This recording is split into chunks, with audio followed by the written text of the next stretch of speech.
Hello guys, আসসালামু আলাইকুম। তো আশা করি ভালো আছেন আপনারা, কারণ আমরা সবসময় ভালোভাবে থাকার চেষ্টা করি। আজকে আমরা দেখব ঢাকা নবীনগর একটা ফ্ল্যাট বাড়ি নিতে কত টাকা ভাড়া লাগে বা কেমনি কি লাগে টাকা। একটা ব্যাচেলার রুম ভাড়া নিলে কত লাগে, একটা ফ্যামিলি রুম ভাড়া নিলে কত লাগে, সেটাই আমরা আজকে জানবো আজকের ভিডিও। তো ভিডিও দেখতে থাকুন আপনারা, আর লাইক কমেন্ট সাবস্ক্রাইব করে দিবেন। তো ভিডিওতে ফিরে যাই।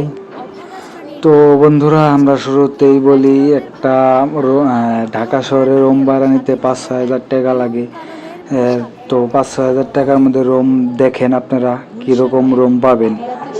তো এই ছিল বাড়ির সামনের ভিউ। আমরা এখন যাব রুমের ভিতরে। তো দেখা যাক 6-7 হাজার টাকার মধ্যে কী কী রুম পাওয়া যায়। তো চলুন বন্ধুরা আমার সাথে।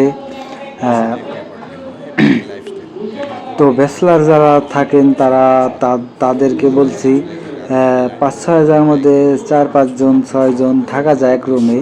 তো একটু কষ্ট করে থাকা লাগবে ব্যাচেলার যারা। আর চলুন রুম দেখি। এই ছিল রুমের ভিডিও। আমরা রুমের শুরুতে আমরা যাব ওয়াশরুম বা বাথরুমের কাছে। বাথরুমে যাই দেখবো বাথরুম কীরকম। বাথরুম মাশাআল্লাহ ভালোই। আর এখানে একটা চৌকি রাখা যাবে, এখানে ডাইনিং রুম, খাওয়ার রুম রাখা যাবে। আর আপনাদের সারা ঘর ঘুরে ঘুরে দেখাইতেছি বন্ধুরা।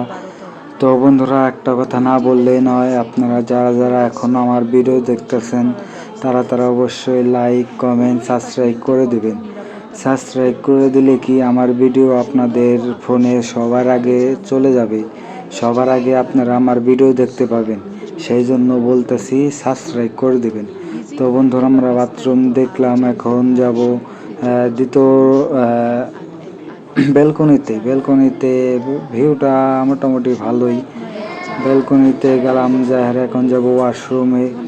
এই ছিল ওয়াশরুম বাথরুম একসাথেই, 2টা বাথরুম অবশ্য। এই রুমে 2টা বাথরুম। তো ভিডিও দেখতে থাকুন বন্ধুরা। এই ছিল কিচেন, যেখানে রান্না বান্না করা হয়। এখানে আপনারা ভালো মতোই রান্না বান্না করতে পারবেন। এই রুমগুলো আসলে অনেক ভালোই। তাও 6-7 হাজারের মধ্যে ভালো একটা রুম পাওয়া যায়। এইখানে আপনি থালা বাসন ধুইতে পারবেন, আরও অন্য কিছু করতে পারবেন। আমরা চলে যেতেছি ছাদের উপরে। ছাদে যায় দেখবো ছাদের দৃশ্য কীরকম। ছাদে আমরা সিঁড়ি দিয়ে উঠতেছি, ওইটা ছাদে যাব। তো আমাদের বড় ভাই ছিল এখানে দাঁড়িয়ে। আর এই ছিল ছাদের মোটামুটি ভিউ। আর এখানে গোসল করার জন্য আর কি একটা বানাইছে। ছাদের ভিউ মোটামুটি ভালোই, খারাপ না।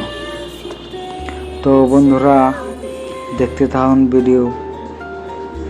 তো আমরা ছাদের ভিউ মোটামুটি ভালোই।